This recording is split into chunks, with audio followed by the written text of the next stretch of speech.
there any changes to the agenda for this evening? Okay, seeing none, we will go with the working agenda. Looking for a motion on the minutes. I have a motion. I move to approve, based on the clerk's certification, the February 10th video as the minutes for the February 10th, 2015 study session, and the February 17th video as the minutes for the February 17th, 2015 regular meeting of the City Council. Second. Council, we have a motion and a second on the certification of the minutes. Please vote. Motion carries with a unanimous vote. Can I make a comment? Just a comment, I did have to correct, as I read what was in our notes here, the dates were incorrect. Thank you. Okay, it's now time for citizens' comments.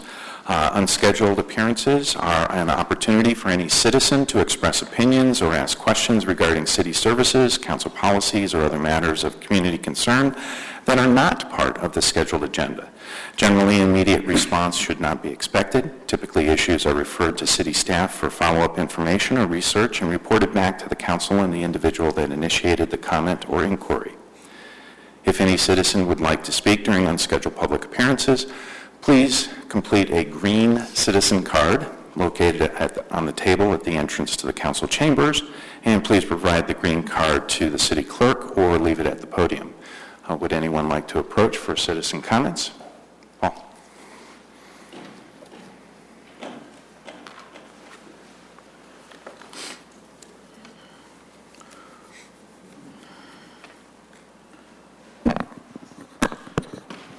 Good evening, Council. I'm Paul Bingham, 236 West Delaware Circle in Littleton. I just got a comment, very quick. Now that this election is over, Not yet. regardless of the outcome, I hope we can get beyond the table pounding and general unfriendliness that's descended around us here lately and just be friends again and press on for the goodness of Littleton. Please and thank you. Anyone else like to approach for citizen comments? Pam?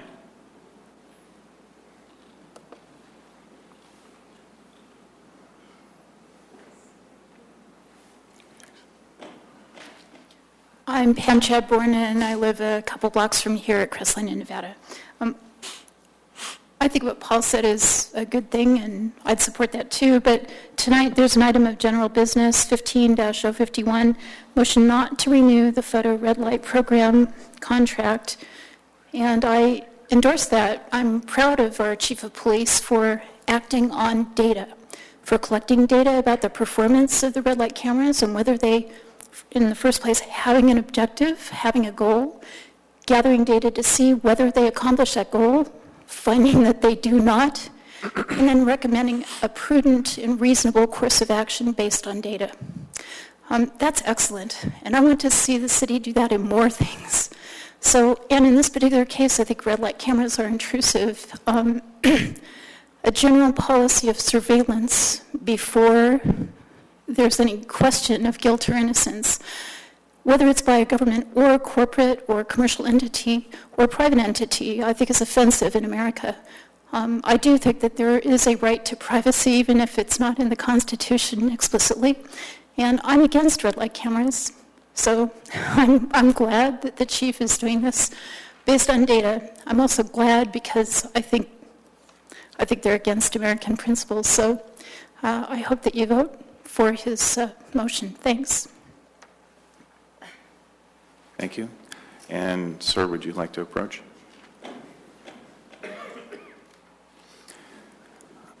You only need to state your name. Good evening. My name is Greg Comstock. I'm at 5559 South Washington Street. I live directly east of the high school and have resided there for 17 years. This is regarding a process that's going currently through South Suburban regarding Big Dry Creek Trailhead. And the neighborhood has been fairly responsive as far as getting together and discussing the pros and cons of this and attending the meetings. I just wanted to make the council aware that this will be coming down the pike and eventually to you guys, I believe, in the next month. As it stands now, there's still there's quite a bit of people who do not want this to go forward. First, it will create a public nuisance. The school is against it, even though they haven't said so directly to me. It's been brought to my attention that even the police have had reservations about this as well. What they're planning back there is a rest facility, a picnic area, additional parking spaces, which poses a problem. And part of the reason I'm bringing this up is we already have quite a parking problem on South Washington and Powers, especially during games, which, you know, I moved there in full knowledge that I was moving close to a stadium. However, there are times when I can't even get to my house because the streets are blocked. They are now proposing additional parking on top of this, and I think because it interfaces with the city of Littleton and the parking along the streets, I wanted to bring it to the council's attention. Thank you for your time. Thank you, Greg. Is there anyone else for citizen comments? Okay, seeing none, turn to the city manager for reports. Thank you, Mayor. Hope you guys stay warm tonight. All right, our manager's minute for this evening. Number one, I've told you about the marketing partners led by our communications department. Out of that effort, a group of artisans have come together to create the Downtown Littleton Arts District. The city is supporting them by marketing their first Friday Art Walk. You'll see much more of this about this in the coming months. But for right now, guess what? We have a video for you. Doug? A video. We're enjoying these videos. Hit music.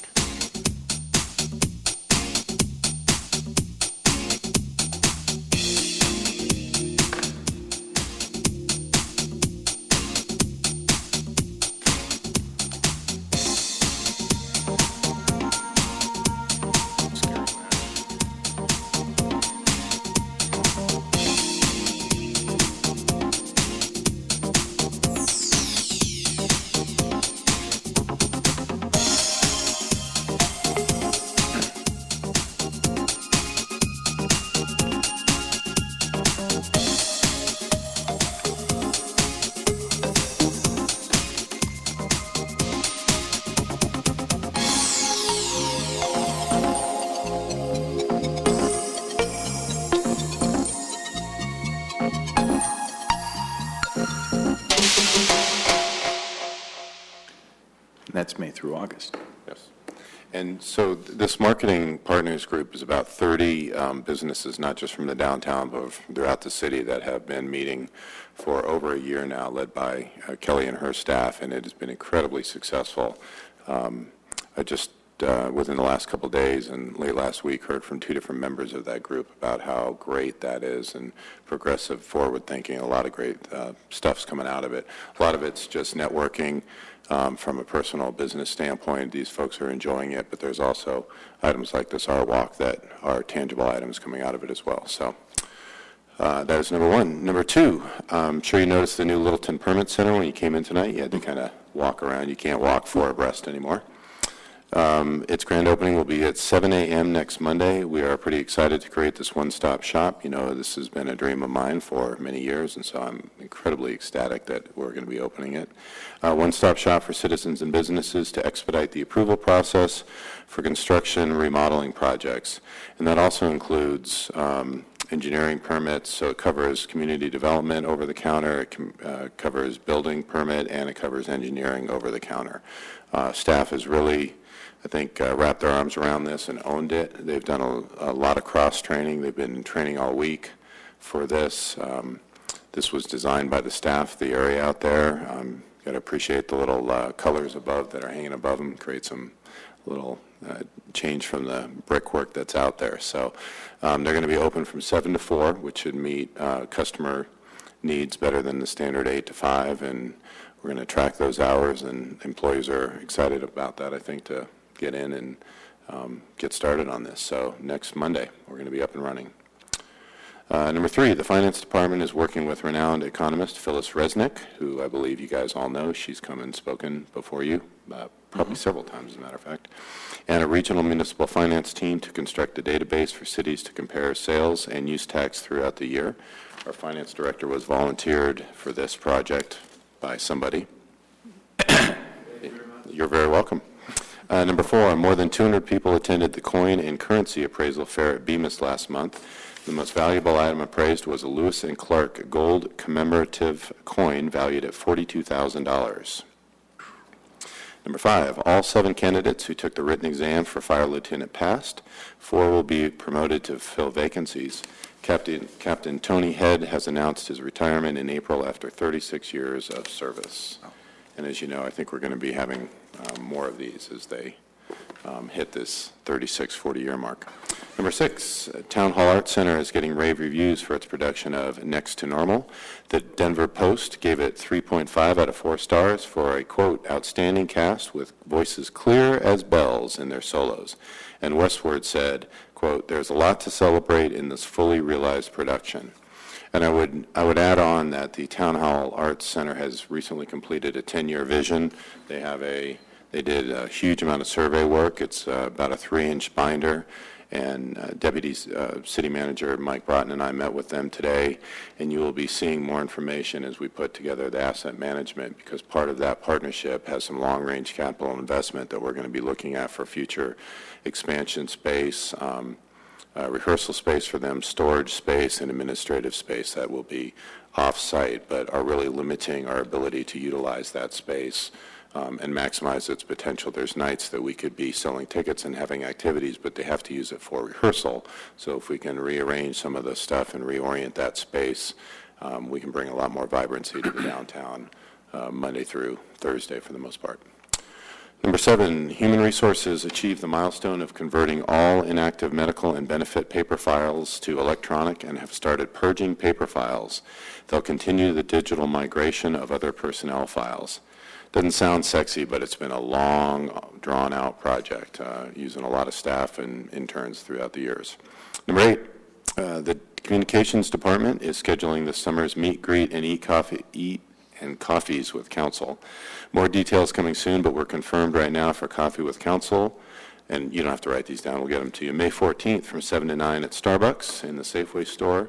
The first meet, greet, and eat will be May 19th from 4 to 6 p.m. at Trailmark Park. You remember that we had to cancel one last year, and so we're starting off with Trailmark this year. Number 9, Economic Development staff held its first business education session of the year, Big Business Marketing on a Small Business Budget, and we had 17 attendees. Number 10, new Littleton Police Department Officer Adrian Marquez is finishing his last days of field training and will begin patrolling the streets of Littleton next week. Number 11, it's not too late to celebrate our 125th birthday this weekend. More than 220 tickets have been sold for Saturday's birthday bash with food by Breckenridge Brewery. They're available at littletonrocks.com. There will be free fireworks in Kettering Park at 7 p.m. Then the dedication of the Littleton Community Trail will be Sunday morning at 9:45 with a free pancake breakfast and a kids' carnival to follow at the Buck Center. And finally, and I'm going to turn this over to the mayor, we received a proclamation from Colorado Governor Hickenlooper, and I'd ask the mayor to read that for us. Yes, this is a State of Colorado proclamation. Whereas Richard Sullivan Littleton, an engineer from Grafton, New Hampshire, arrived in 1860 to Colorado, where over the next few years he would construct an irrigation ditch and file for a homestead. And whereas the town of Littleton was incorporated in 1890 with a population of 245, and whereas Littleton has since grown from its origins in ranching and agriculture to become a fully self-sustaining community with all the amenities of a modern city, and whereas Littleton is now home to 42,000 persons and has great schools, scenic parks, successful businesses, and a beautifully restored historic downtown. And whereas residents and friends of Littleton will join together on March 8, 2015 to celebrate the 125th anniversary of the city's founding. And whereas the state of Colorado wishes to recognize and commemorate the city of Littleton's accomplishments and enduring legacy upon its 125th anniversary, therefore, I, John W. Hickenlooper, Governor of the entire state of Colorado, do hereby proclaim forever after March 8, 2015 as City of Littleton Day. Given under my hand and the executive seal of the state of Colorado this 8th day of March 2015, John W. Hickenlooper, Governor. And aside from the fact that he probably put entire in there to remind the northern counties that they hadn't seceded from the Union, that is all I have this evening. Thank you, Mayor. Thank you. Now time for council member reports. Councilmember Cole. Oops. So I have remind people, we have in a group house, the Littleton Community Retreat will be having its annual retreat in Littleton on, I just flipped the page here, excuse me, April the 17th from 1 to 8:30 at the Buck Rec Center, and the topic will be surfing the silver tsunami. But this is for people of all ages, so people can plan ahead, so that young people can see how they might assist neighbors who are older and so forth. So everyone is invited to attend. It's $25 for one person, $40 for two, and that you don't have to be a couple, you're just any two people if you want. But I hope a lot of people will attend that. A lot of planning has gone into it, and it's going to be very informative. Thank you. Councilmember Stallman. Thank you. I attended the LPS, Littleton Public Schools Safety and Mental Health Advisory Committee meeting on the 28th. Chief Stevens and I were invited to sit on that group with a variety of other citizens across the district. And we had a fellow named Michael Dorn, who's the executive director of Safe Havens International, which is a nonprofit global school safety center, present to the group. It was Saturday. He made a handful of observations that I thought were interesting that I would share, since essentially we don't have any oversight, obviously, relative to the school district, but we certainly have a lot of the same constituents. And I just thought this is interesting. And there will be a report from this group that is provided to the Board of Education here, I believe in June. But just for your own edification, he observed that the response to the Arapahoe High School shooting, while the shooting was extremely tragic, the response to it was extremely unusual in his experience and highly effective due to the prior planning that the district and the students and the teachers at that school had undertaken prior to the event. So there were two fatalities, but in his experience, what happened in terms of how the students in particular responded, knowing where to go, was very unusual and very effective. He pointed out, though, that school districts need to do planning for all hazards within the universe of violent acts. He said that active shooters are essentially a very small percentage, and if you over-focus on an active shooter scenario, you won't be prepared for other situations such as mental health, suicide, etc. Some of the statistics he used to support this, since this is a list of the relative causes of death in K through 12 schools. I believe he said since Columbine. The chief can call me on this if I miss something here. Since Columbine, including Columbine, there have been 63 deaths from active shooters, but 70% of those occurred in 3 incidents. So Columbine, Sandy Hook, and the Red Lake event up in Minnesota. There have been 129 suicides, so twice as many suicides as deaths from active shooters. There have been 489 homicides, K through 12 nationwide. Most of these are fights, domestic abuse, gang-related, and they typically end up resulting from the use of edge weapons. There's been an unknown number of medical emergencies, choking, asthma, shock. Interestingly, traffic accidents on property where somebody is hit in a parking lot causes a large number of K through 12 fatalities. And then, of course, playground-type events. So while his comment to that was that certainly active shooter gets a lot of media attention, and understandably so, there's a vast array of events that occur with far more frequency that school districts need to be prepared for. And so the way, a lot of then the follow-on conversation was essentially how do you get your school employees, staff, and this is all staff, so this is bus drivers, food service workers, custodians, he said, are extremely important in identifying potential situations that could occur, and how do you get those folks to intervene or to cause those situations to de-escalate or to be effectively responded to when they occur.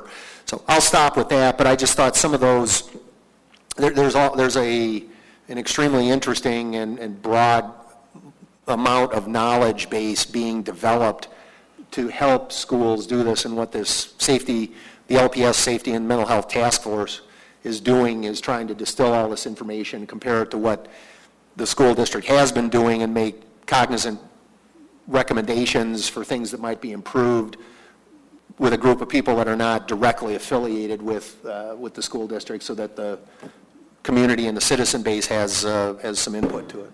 So that's all I've got. Okay, thank you. Councilmember Valdez. Thanks for that report on the schools. You're absolutely right. The schools do get a lot of attention when things happen there. Read the book Day of Raft, and you'll see how vulnerable our schools really are as a gun-free zone. Day of Raft, everybody should read that book.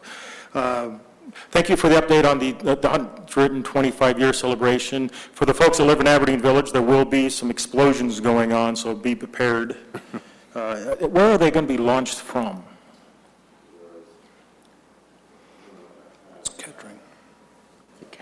I just have Kettering Park, but I'm not sure what location within the park. Cool. All right, that's good. We can, I'll try to find out, shoot you an email. And then we had the one citizen who came up and was talking about the trailhead over there by the Littleton Stadium. And I've been over there to check that out too. One of the concerns I have, and for the chief especially, there is some concerns that students are going to hang out back there. It's going to be kind of it's a dark place. It's out of the way. You know, it's like being in the woods somewhere. So it will be a hangout place, and if they put in tables and things like that, it'll be. You'll have your folks going down there, I think, occasionally. So, has South Suburban talked to the city at all about the safety issue that could be down there? They have not. If not, But we can reach out to them. If you don't mind, because I think the chief should be brought up to date on it, just in case. Oh, cool. I appreciate that. You had mentioned Next to Normal, the play down at Town Arts. I did see it this past weekend. It is fantastic. It really is a very different play. And it is worth going to. Last but not least, I know at the last meeting we had voted to allow some folks to pull out of the urban renewal, and then the mayor asked you to go talk to those owners to keep them in. Have you had any feedback from them that they're going to stay? I have not had a chance to talk to any of them. Okay. Thank you. You're welcome. Okay. Councilmember Brinkman. No report. Councilmember Stein. No report. Mayor Pro Tem Beckman.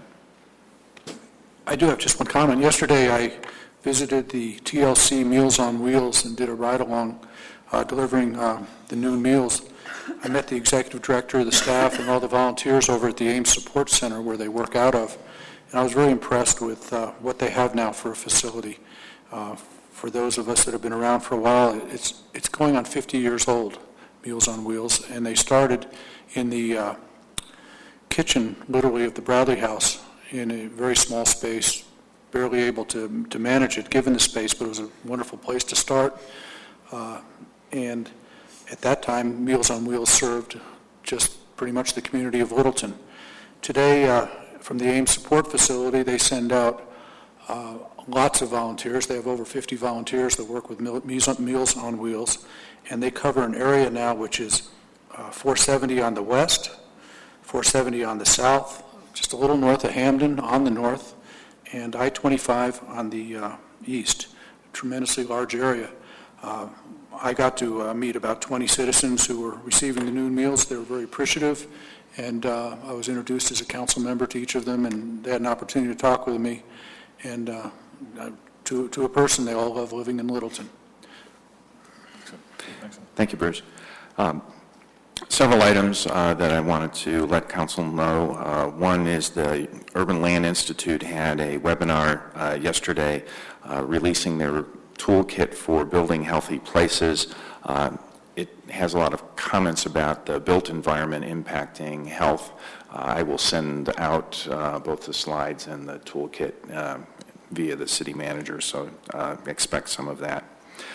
The National League of City Annual Conference in D.C. Begins this weekend, actually my activities will start on Friday. I'll be visiting both of our state senators, our U.S. senators from the state of Colorado, as well as our representative Mike Kaufman. And a very interesting agenda, and on Sunday will be the Community and Economic Development Advocacy Committee, which I've been appointed to, so look for some information coming out of that. And Dr. Cog had their annual workshop this past weekend. There was a lot of focus on Metro Vision 2040. Kathy Novak gave the keynote address, and Doug, could I have the first slide? And if folks remember, a couple of years ago, Mayor Brinkman provided us with these wonderful copies of Sneetches.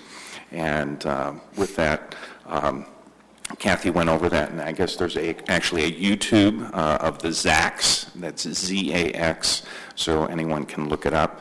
But there's a north-going ZAC and a south-going ZAC, and this was dealing with regional cooperation, and they happen to have paths that directly intercept each other, and they get a little stuck in their ruts, I suppose, at this point in time, not necessarily with a whole lot of flexibility.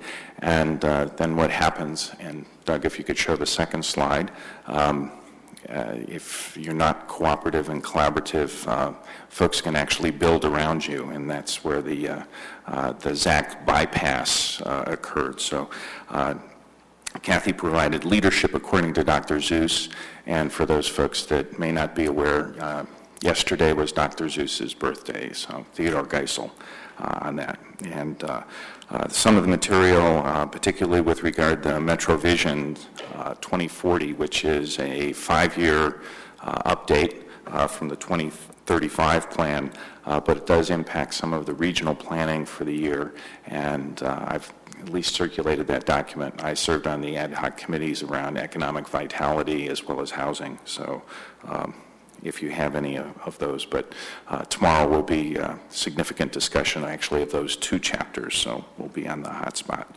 And for all of the anniversaries that happen to be occurring, in addition to the 50th anniversary of the ACC, Dr. Cog is actually at its 60th birthday. And for those of you that may be able to cheer or moan over this, it's my 25th anniversary in the city of Littleton. So, Dead silence. yes, I noticed that. That was actually a positive response, I thought, Jerry. So. Okay, and with that, we'll move on to the consent agenda. With regard to the consent agenda, items can be adopted by simple motion. All ordinance must be read by title prior to a vote on the motion. Any consent agenda item may be removed at the request of a council member. First is consent agenda item 7A. It's ordinance 19-2015. This is an ordinance on first reading amending section 7-5-22 of the city code regarding sanitary sewer delinquency charges and sets a date for second hearing on March 17th. Consent agenda item 7B is ordinance 21-2015. This is an ordinance on first reading, amending section 7-8-11 of the city code regarding storm drainage fee delinquency charges, and again sets the second hearing on March 17th. Consent agenda item 7C is ordinance 18-2015. It's ordinance on first reading, removing the permitting requirement for placement of news racks and removing restrictions on purchases for which news racks may be utilized, and again sets the second hearing for March 17th.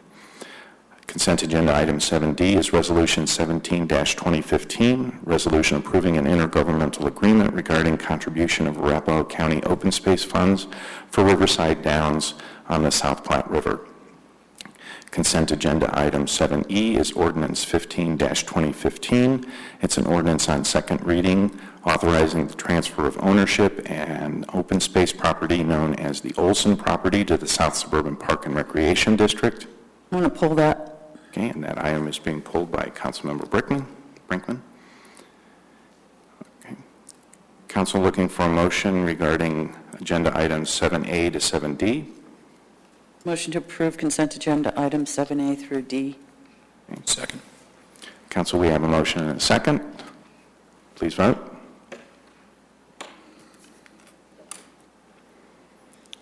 Motion passes unanimously. Okay. Councilmember Brinkman, going back to agenda item 7E. Yeah, this was to table indefinitely, and what I'd like to do is make a motion to table until April 21st, consideration of the ordinance authorizing transfer of ownership of the Olson property to the South Suburban Park and Recreation District. Second. Okay, Council, we have a motion and a second on the table regarding ordinance 15-2015 to move to a date certain of April 21, the second reading to that date. Any discussion or questions? Council seeing none, ready to vote? Motion passes unanimously. Thank you, Council. Next, we have up agenda item 8A, which is ordinance 17-2015. This is an ordinance on second reading granting an easement to Arapahoe County. And Bob Dietz.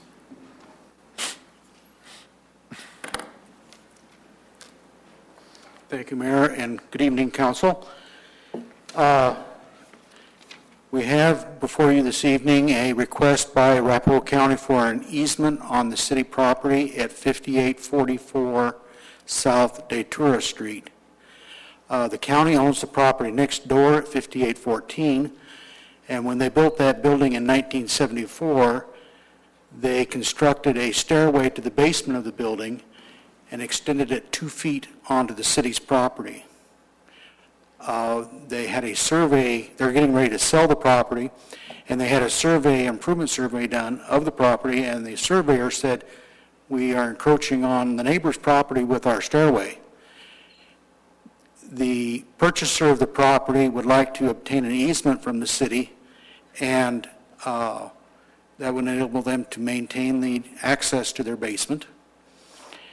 I met with the city attorney. She worked out an easement that was acceptable to the county, and there would be no fee charged for that easement, is our recommendation, and that when the easement is in place, if they ever tear their building down, that would void the easement, so we would, again, have all of our property there. The stairway doesn't cause any problems for the Bradley house. Traffic drives around it. It's not a big issue for them. And staff recommends the approval of the easement. Council questions? Just one Councilmember quick Stein. one. The letter from Arapahoe County states that the closing date to complete the sale is scheduled for December 17th. Is this being done retroactively, or have they postponed the closing pending this action? They're having a closing, I believe it's in the 23rd of April. Nope. No, it's March 12th. March 12th. Okay, so they're waiting for us to act before they close? Yes. Thanks.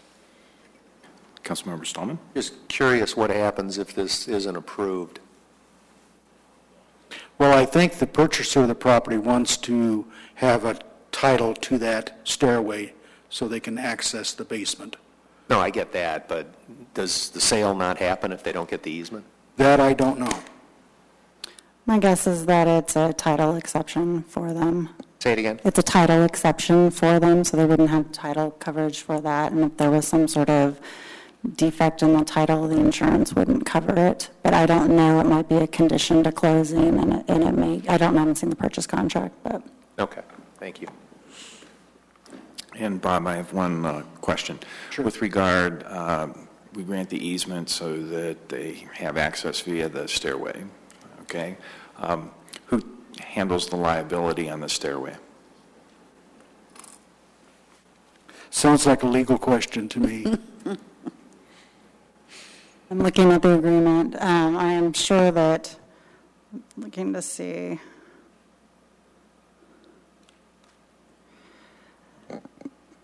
So they have indemnified us for any sort of claims or judgments or, any sort of loss that's related to, anything that has to do with the maintenance or presence of that stairwell. They're required for upkeep and maintenance. So if for some reason they don't and someone falls into it. So my question will be, knowing that we have municipal immunity on our properties, the question is municipal immunity extended, or is the private property owner then going to be liable for the stairway? Well, either way, I've reserved our right to governmental immunity, and I've required that if for some reason, it was determined that governmental immunity was waived, they'll indemnify us. Okay, thank you. Council, additional questions? This is subject to a public hearing. And does someone have the roster?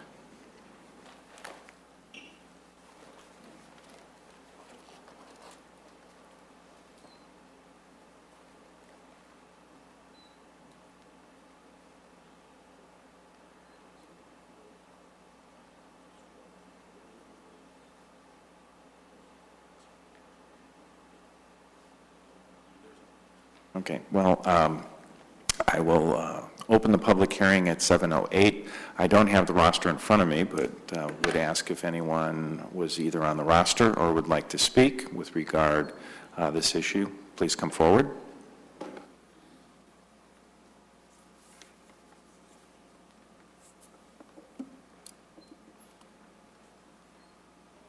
We do have Greg Canstock. That was for earlier speaker. I think that was the earlier speaker. So there's no one on the roster. Seeing no one coming forward, I'll close the public hearing at 7:08 in 30 seconds. Council, looking for a motion or discussion? I move to approve on second reading the ordinance granting an easement to Arapahoe County by the City of Littleton on the Bradley House property. Second. Council, we have a motion and a second. Additional discussion? Seeing none at the moment, Council ready to vote? And again, an approval, yes vote, grants the easement to Arapahoe County on the property at 5844 South Datura. Motion passes unanimously. Thank you, Ann. Next, we move to general business. Agenda item 9A is ID 15-051. It's a motion to not renew the photo red light program contract with American Traffic Solutions. Mayor Pro Tem Beckman.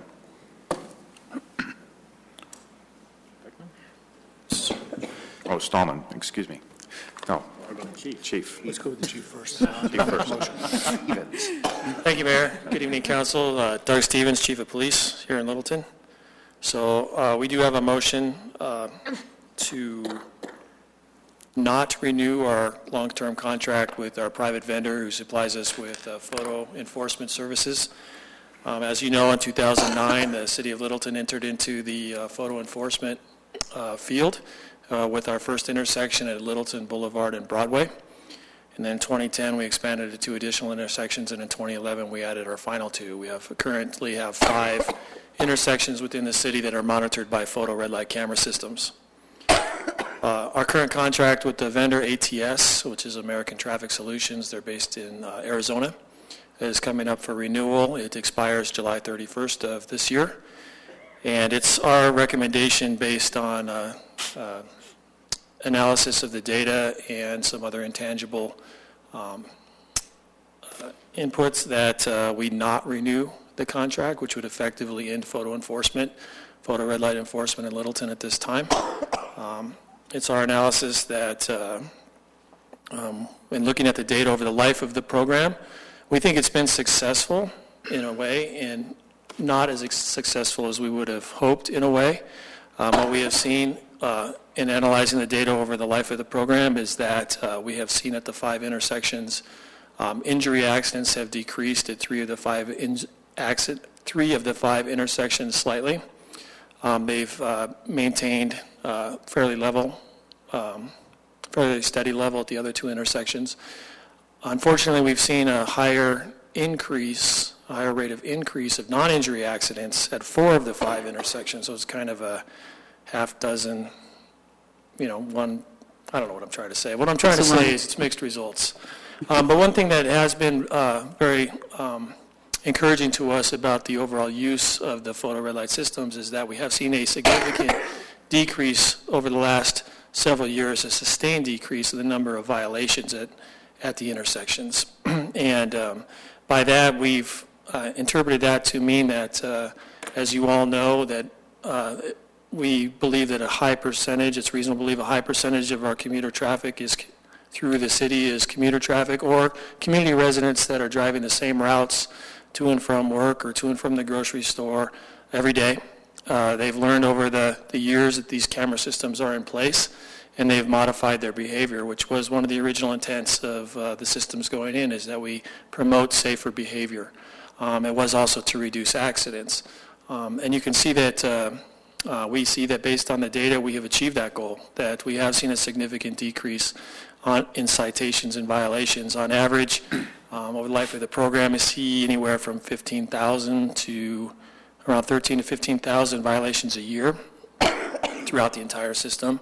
They peaked in about 2011 and have significantly declined each year. The most significant decline in 2014 projected, I don't have the final numbers, I'm sorry, but approximately 9,000 violations in 2014. So in that regard, we consider the use of the system successful. Other things we take into consideration, obviously, our police department as the chief of police. One of the struggles that we've had over the last 2 years is maintaining our staffing levels and getting our staffing where we need it to be. One thing we do in Littleton, it's a very responsible thing to do. We're often looked at as one of the most responsible users of this type of technology because we require sworn police officers to review every single citation prior to it being issued. Over the life of the program, that's been in excess of 67,000 violations that we've had a sworn police officer review. Obviously, when they're doing those reviews, they're not on the street. They're in an office setting doing that. When we can, we use officers who are on a limited duty status, they're injured or whatever, they cannot work the street, we'll use them for that role. But more often than not, we're using one of our able-bodied traffic officers to review those citations. So in our analysis over the life of the program, we have basically dedicated in excess of 442,884 minutes of police time to review of the citations, translates to 7,381 hours, or when you get right down to it, 738 full 10-hour patrol shifts. That's 738 full 10-hour shifts that we've had an officer at a desk as opposed to out there on the street. That's 147 shifts roughly annually. So we already have a fairly depleted traffic unit in the city. We should have 4 officers, a corporal and a sergeant assigned to our traffic unit to provide proactive traffic enforcement services throughout the city. Right now I have a sergeant and an officer because we've had to reassign the remaining personnel to regular patrol functions to answer the emergency calls for service and the regular calls for service. And it's an ongoing thing that we're working with all the time, getting our staffing up and hiring, and it's constant. We currently have, like City Manager Penny was saying, Officer Marquez will be on his own next week. We're excited about that. We have 2 more in field training currently. We have 3 officers in 2 different academies right now. So we're moving all the time. And as you know, and thank you to you all for allowing us to pipeline officers and get our staffing where it should be. But as the chief of police, it's my opinion that I think this photo red light system has served its purpose in the city of Littleton. I think that we have demonstrated that people can learn and modify their traffic behavior, and I think they've done so based on the data. I think it's now's the time to remove the systems, to not renew the contract. We will continue to assess through a collection of data over the next 6 months, year, and continually, specifically these intersections, but all of our traffic situations within the city of Littleton. And we will redeploy the personnel that have been used to monitor these citations to back into the traffic unit out there proactively patrolling. It's been my goal and my view on traffic enforcement as a law enforcement officer is that I prefer a more targeted approach. I prefer our officers being in school zones, in construction zones, and addressing specific community complaints. So that's how I like to deploy them. And that could include some of these intersections. We're also always looking at data on where our accidents are occurring, so we conduct more traffic enforcement using traditional methods at those locations as well. We'll continue to do so after these systems are removed, if that's what we choose to do. So I will be happy to answer any questions anyone has. Chief, could you talk a little bit logistically about what's going to happen at the cancellation of the contract? Yeah, so like I said, I believe fairly certain it's set to expire July 31st of this year. We pay until that time period. The contract is structured so that, which is consistent with the industry, that we pay per approach. So a lane of traffic covered is a set price, so it doesn't matter how many violations are logged at that location. We're going to pay a flat price for that. We've worked with the vendor more than once in the last 18 months to renegotiate the contract. They have worked with us. We wanted to maintain cost neutrality in the city of Littleton, so we do not generate any revenue, but we do not pay in addition to what the citations will cover as well. So they've worked with us on that. As the contract comes to a close in July, we'll have a little bit of a run-out time, so to allow the citations up to and including July 31st or the last day of the contract to work their way through the system. Simultaneously to that, so what that means for courts is that they will have to maintain their part of that system up and running. ATS will continue to process our violations until they're totally cleared from the system. And simultaneously to that, we will work with the vendor to remove the systems from the streets, which will require work with Public Works and whatnot. So we'll coordinate that as well. So we're looking at anywhere from a month or so to a couple months to allow all that to clear out and for the equipment to be removed. Okay. That answer your question? Okay. Okay. Council, any questions? Deb? So, is there any information, or do you have any, a guess as to what happens in these intersections when the cameras are removed? Because, as you said, they've changed behavior. So without them, what's the tendency for behavior to reverse back? And I think that, part of that is going to be fortune telling, but part of it is also relied on other jurisdictions throughout the country that have removed systems and have not seen increases. The issue there is you get conflicting information. Some places have seen increases after they've pulled their camera systems out. Some have not. So it's kind of a mixed bag, and we really don't know and won't know here until we do it. And so there the difficulty with the decision is, as you obviously all foresee, is it's not an easy thing to put these systems in and out. It's kind of a big deal and can be expensive. And so the removal of them, that's a fairly permanent solution, at least for that particular vendor. One thing that we do know is there are additional vendors in that business now. I don't think the options were that broad a while back. So should we decide in the future, after continuing to analyze these intersections with the data that we have on accidents, should we decide to maybe pursue those systems again or maybe at different places, we would have put that out for RFP and see what we could do on getting that taken care of. Thank you. Okay. Additional questions? Councilmember Stallman? No, I just want to make a motion. Oh, okay. So this is 5-ish year-old equipment. Yes. And the arrangement we had with these guys for the contract was just a straight lease. I mean, after 5 years, we don't actually own it. Yeah, it's their equipment, as I understand it. Huh? It's their equipment. Okay. So hypothetically, if it's fully depreciated and more or less obsolete at this point in time, sort of similar to like a lot of the streetlights Excel still owns. That's another issue. What happens if we pay them a nominal fee to just leave the equipment in place and let it go dark? And I think you and I talked about this a little bit on Saturday. Well, it's my understanding that over the life of the lease, that part of the lease included that there are ongoing upgrades and maintenance of the system. So while I can't specifically provide an example of anything I'm aware of in the last 20 months or so that I've been chief here, other than about an upgrade, other than the system at Littleton Boulevard and Broadway was taken out by a vehicle accident. So that one was down for several months, actually, while they were trying to repair it. So the system that went in was a newer, upgraded version. Okay. Although the technology is pretty much state-of-the-art, continues to be state-of-the-art as far as photo enforcement goes. So I don't think that they would be receptive to maybe an offer of purchasing the equipment and leaving it as a deterrent effect. And I'm not sure exactly, how we would be able to measure that, other than the difficult thing of removing and then seeing what happens to our numbers, if that makes sense. Right.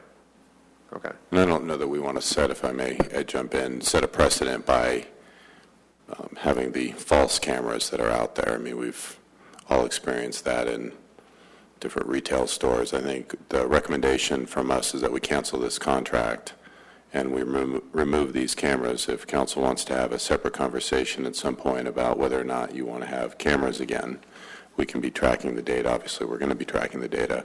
But my belief from an enforcement standpoint is they should, and I think the chief's in agreement, they're either up and running or they're gone. Yeah, no, and I guess I was sort of parroting Councilmember Brinkman's question about the issue of backsliding.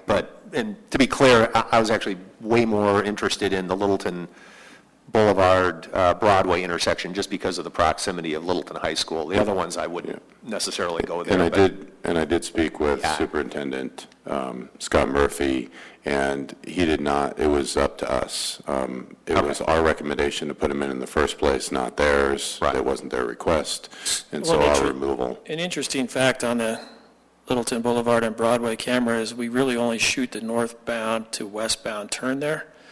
So I'm not sure the effect that it's going to have on the safety of the students or their driving behavior coming out of Littleton High School. So that's the number one violator right there, that northbound to leftbound, northbound to westbound turn, the double turn lane. Yeah. And catching the folks that are cheating on the red turn arrow. That's been the primary violation there, and I think that's the only lane we're actually shooting on that location. Okay, thanks. Yep. And it works. Yeah. I've had to drive like this a couple times, but then they find out that, so.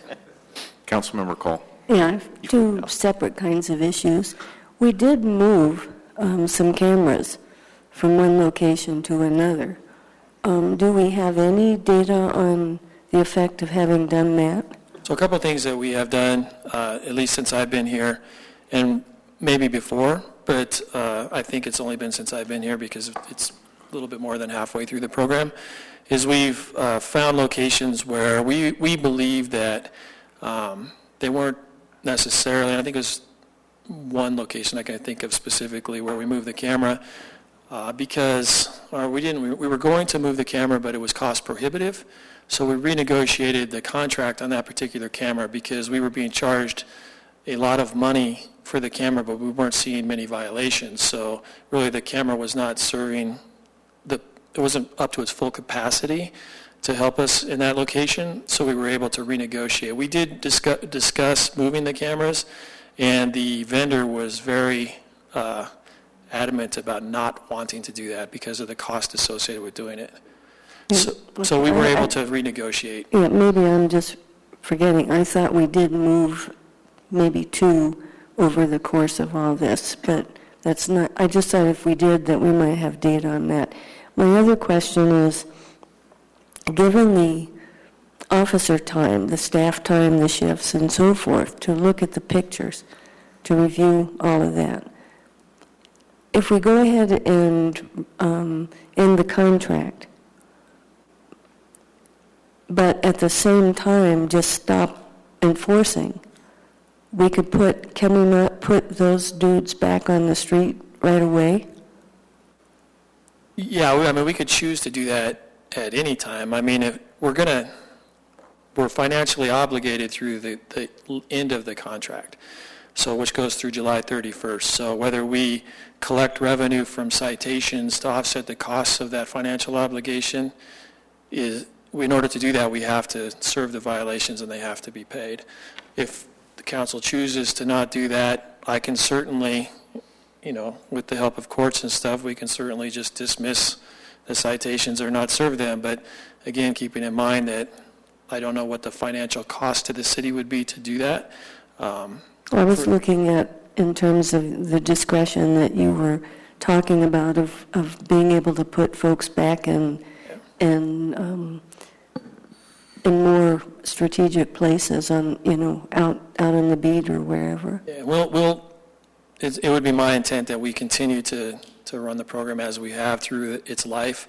So we would continue to, for the 6 months or 4 months that we have remaining, 4,000 maybe citations, we would continue to look at each one of those so that we can fully get them through the system and then be done. That's fine. I just wanted to hear your view on that. Thank you.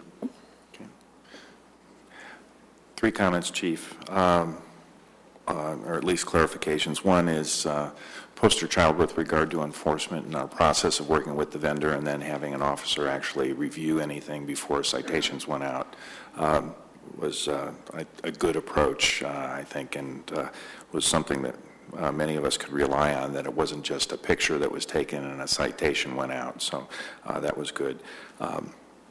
Secondly, that we were not looking for this to be a revenue generator on the city, but indeed a safety and safe behavior program.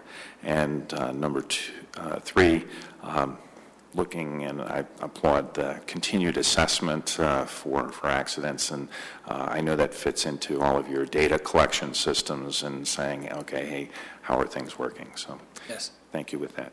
So council looking for a motion. Mayor Pro Tem Beckman. I move to not renew the photo red light program contract with American Traffic Solutions, which expires July 31st, 2015. Second. Okay. Thank you, Chief.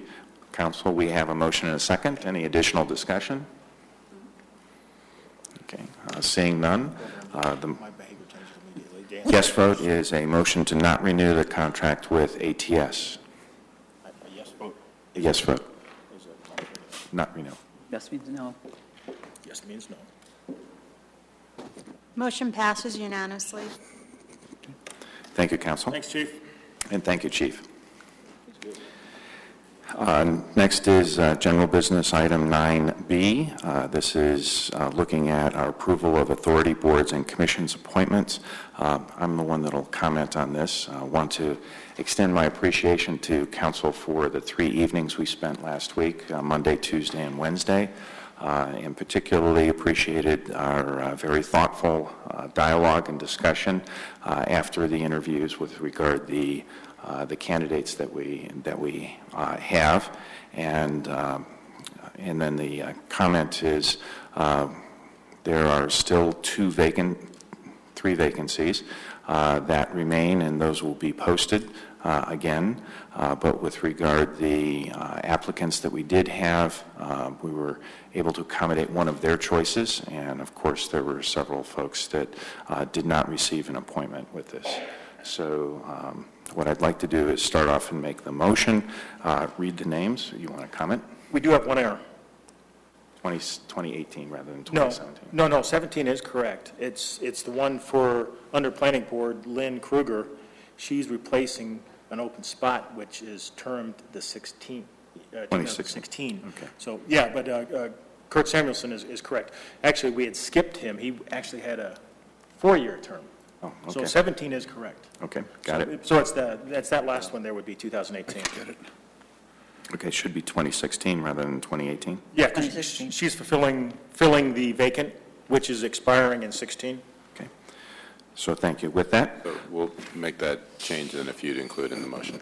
okay, and I was just going to read down the names of appointments, and some of these are movements, or at least one is a movement. So those to be appointed include Jonathan Spencer, Don Genna, Jack Rechecki, Randy Houchin, Anne Marie Dinkle, Dan Miller, Andrew Hancock, Esther Varela, Mike Buchanan, and Peter Webb moves from alternate 2 to alternate 1, Ken Schock, Alicia Rudnicki, Donna Fennell, Jean Flynn Ray, Yolanda Mead, Andrew Graham, Mark Rudnicki, Kurt Samuelson, and change from that one is as published, Brian Corbett, Lynn Kruger would be 2016 as term expires, then Jim Dixon, Juliana Barnard, Ryan Toole, Kyle Schlachter, and Craig O'Rourke. And I move to approve the appointments identified with the term of office for the Littleton Invests for Tomorrow Urban Renewal Authority appointments beginning on March 4, that's tomorrow, 2015, and the term of office for the remaining appointments begin on April 1, 2015. Second. Council, thank you. We have a motion and a second. Any discussion? Just a comment. Comment? It is just so wonderful to talk to people who want to come before a group of interviewers, take the risk, and, step out of their comfort zones, and then talk about how much they love the city and why they live here. It was just a wonderful 3 days. It's long, and it's a lot of people that you talk to. But I have to tell you that the quality of people that appeared before us, all of whom were selected and some were not selected, but it was trying to move a lot of people who were interested into a fewer number of positions. We had just some tremendous applicants. So again, it's a wonderful opportunity each year to see how great our citizens are. And I want to add to that, it was a great pool of candidates, and appreciate everyone coming down and making accommodations out of their schedules. This commits them to the schedules going forward. And along with this, council actually took a little bit harder line with regard to attendance and expected participation on the part of board commissions and authority participants. But do want to thank all the folks for coming down, whether they were selected or not. Thank you. Other comments? Council, we have a motion and a second on the floor. A yes vote is in favor of the list of appointments with term expirations with one adjustment from the published list. Okay. Motion passes unanimously. Council, thank you for your participation this evening. There is a note, we do not have a study session next Tuesday. A number of us will be at the National League of Cities Conference in Washington, D.C., interfacing with congressional staffs as well as some of the administration departments that are there in Washington. So, Who's all going? I am. Two of you? yeah, Bruce and I. Oh, that'd be great. So, and then, Should I go? Randy? Oh, I thought you were. Hopefully the weather's good. and hopefully the weather is good, although it's prior to the cherry blossoms. So, okay, Bells, thank you, and appreciate that.